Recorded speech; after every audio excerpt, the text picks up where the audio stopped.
Hello friends, my self Manju. स्वागत है आपका हमारे यूट्यूब ऑनलाइन प्लेटफॉर्म पर। जो स्टूडेंट फर्स्ट टाइम हमारे साथ जुड़ रहे हैं तो मैं आपको बता दूं, मैं हूं मंजू, आपके educator for CSI net chemical science. और आज हम डिस्कस करने वाले हैं कि जो भी स्टूडेंट एमएससी केमिस्ट्री के साथ कर रहे हैं उनके पास क्या जॉब अपॉर्चुनिटीज है, यानी कि उनके पास कौन कौन सी अपॉर्चुनिटीज है जिसका वो एग्जाम की प्रिपरेशन कर सकते हैं और आगे सक्सेस पा सकते हैं।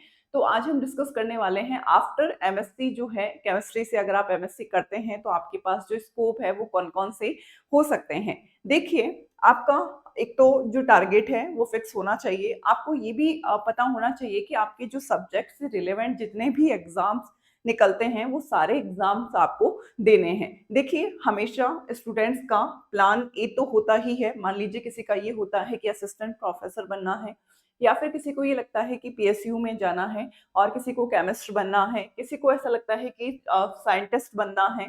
तो ऐसे बहुत सारे सबके पास प्लान ए होते हैं। लेकिन आपके प्लान ए के साथ आपके पास जो है प्लान बी भी होना चाहिए। प्लान बी का क्या मतलब हुआ कि अगर मान लीजिए आपका सिलेक्शन नहीं होता है, मान लीजिए आपके असिस्टेंट प्रोफेसर में आपका सिलेक्शन नहीं होता है, या फिर जियो साइंटिस्ट में आपका सिलेक्शन नहीं होता है, तो फिर आप क्या करेंगे। तो ये भी आपके माइंड में होना चाहिए, क्योंकि आप जानते हैं कि बहुत से फैक्टर्स होते हैं।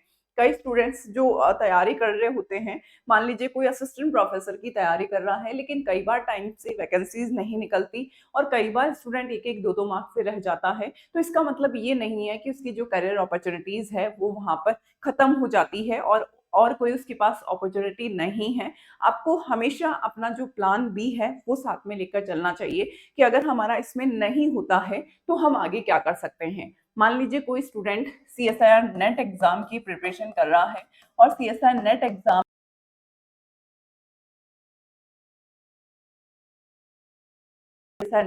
की तैयारी की है, उसे ऑब्वियसली जो सब्जेक्ट का जो नॉलेज होगा वो बहुत ज़्यादा होगा। तो केमिस्ट्री से रिलेवेंट जितने भी एग्जाम्स होंगे वो सारे उसके क्वालिफाई होंगे।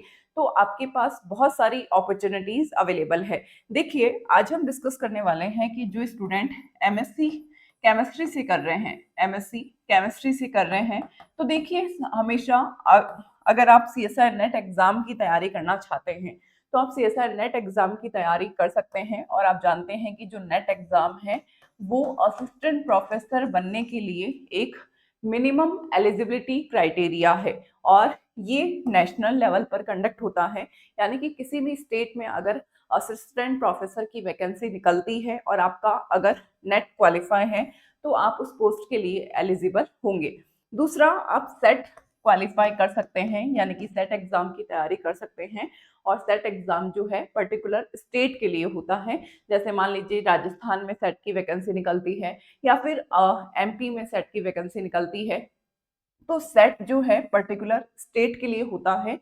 और राजस्थान में अगर सेट की वैकेंसी निकलती है या फिर सेट का नोटिफिकेशन निकलता है तो अदर स्टेट वाले भी फॉर्म फिल कर सकते हैं। लेकिन जब वैकेंसी निकलेगी तो केवल और केवल राजस्थान में जो वैकेंसी निकलेगी उसके लिए आप एलिजिबल होंगे। यानी कि आप असिस्टेंट प्रोफेसर के लिए ये जो एग्जाम कंडक्ट होता है, एलिजिबिलिटी टेस्ट जो कंडक्ट होता है, आप उसकी प्रिपरेशन कर सकते हैं। इसके साथ आपका अगर जेआरएफ हो जाता है, यानी कि आपकी जो हाई रैंक अगर नेट में आती है तो वो जेआरएफ होता है। और जेआरएफ में आप रिसर्च की फील्ड में जा सकते हैं, यानी कि आप रिसर्च फील्ड में जा सकते हैं। और रिसर्च से रिलेवेंट भी कई सारी वैकेंसीज निकलती है, सीएसआईआर में भी निकलती है और अदर डिपार्टमेंट में भी रिसर्च से रिलेवेंट जो है वैकेंसीज निकलती है। तो आप इनकी भी प्रिपरेशन कर सकते हैं। यानी कि आपको सीएसआई नेट एग्जाम की तैयारी करनी है तो आपको जेआरएफ आपका अगर अच्छी रैंक आती है तो आपका जेआरएफ भी क्लियर हो जाएगा। यानी कि आपको सबसे जो फर्स्ट ऑप्शन आपके पास है वो है सीएसआईआर नेट। इस एग्जाम की आप तैयारी करेंगे।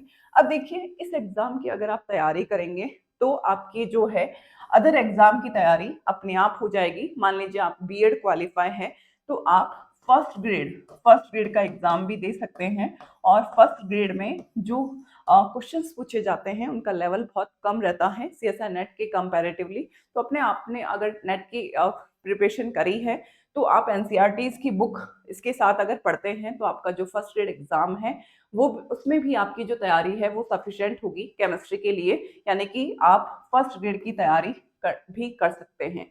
इसके अलावा जो है जितनी भी पीएससी है यानी कि जो आपके डिपार्टमेंटल जो कमीशंस होते हैं वो आपके केमिस्ट की पोस्ट निकालते हैं, केमिस्ट की पोस्ट निकालते हैं और केमिस्ट की पोस्ट के लिए भी आप एलिजिबल होंगे, यानी कि आप अगर सीएसआई नेट एग्जाम की तैयारी आपने कर ली है दैट मीन्स आपने केमिस्ट की तैयारी भी कर ली है, क्योंकि वहाँ पर भी जो सिलेबस होता है उसमें भी केमिस्ट्री पूछी जाती है और सीएसआई नेट में आप जानते हैं कि पूरी की पूरी केमिस्ट्री जो है वो कवर होती है।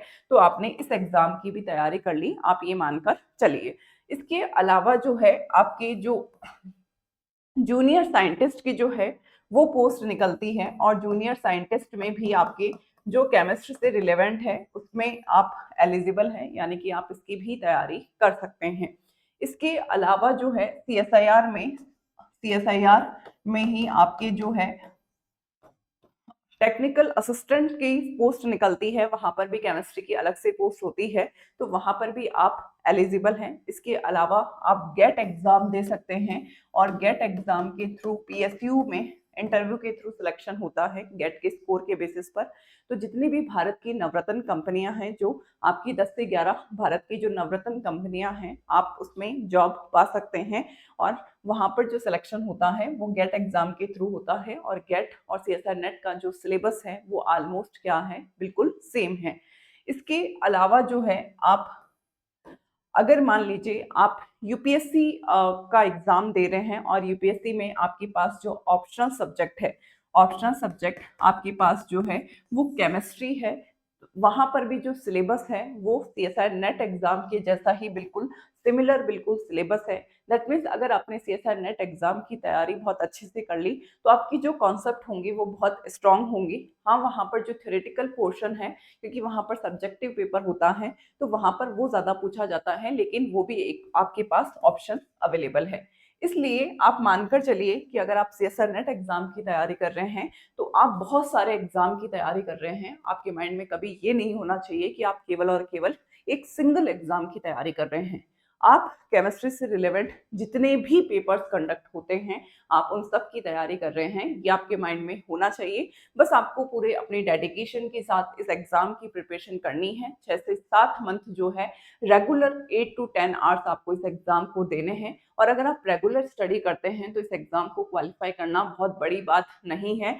हर स्टूडेंट इस एग्जाम को क्वालिफाई कर सकता है, चाहे एवरेज स्टूडेंट हो या फिर ब्रिलियंट स्टूडेंट हो, चाहे वो पहले एवरेज और ब्रिलियंट स्टूडेंट में केवल और केवल एक ही फर्क रहता है कि जो एवरेज स्टूडेंट रहते हैं वो स्कूल टाइम या कॉलेज टाइम में पढ़ाई में ज़्यादा ध्यान नहीं देते, इसलिए उनको ज़्यादा एफर्ट लगाना पड़ता है। जबकि ब्रिलियंट स्टूडेंट केवल वो स्टूडेंट होते हैं जो शुरू से पढ़ाई को सीरियसली लेते हैं और वहाँ पर उनकी जो स्कूलिंग और कॉलेज है वो वहाँ पर शुरू से अच्छी पढ़ाई करते हुए आते हैं।